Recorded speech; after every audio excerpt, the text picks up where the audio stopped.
Eliminating waste is a common practice to increase the value of your processes. When cutting precious materials, OMAX provides the 715 MaxJet nozzle to reduce wasted material by making narrower cuts. Like OMAX, SOLIDWORKS continues to reduce waste in your processes with the release of SOLIDWORKS Composer 2020.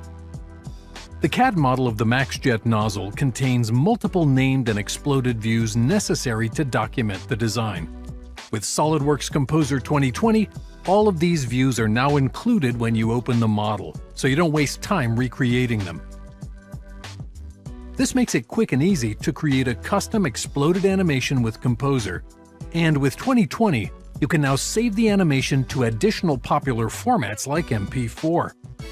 Even though animations can have a big impact on your audience, still images are often a necessity.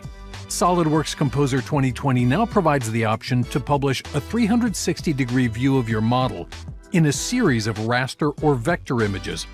This makes it faster than ever to publish images where multiple view angles are needed, or when reviewing image options with other stakeholders. SOLIDWORKS Composer 2020 helps you eliminate waste in your processes by leveraging more information from your CAD models and automating content publishing tasks.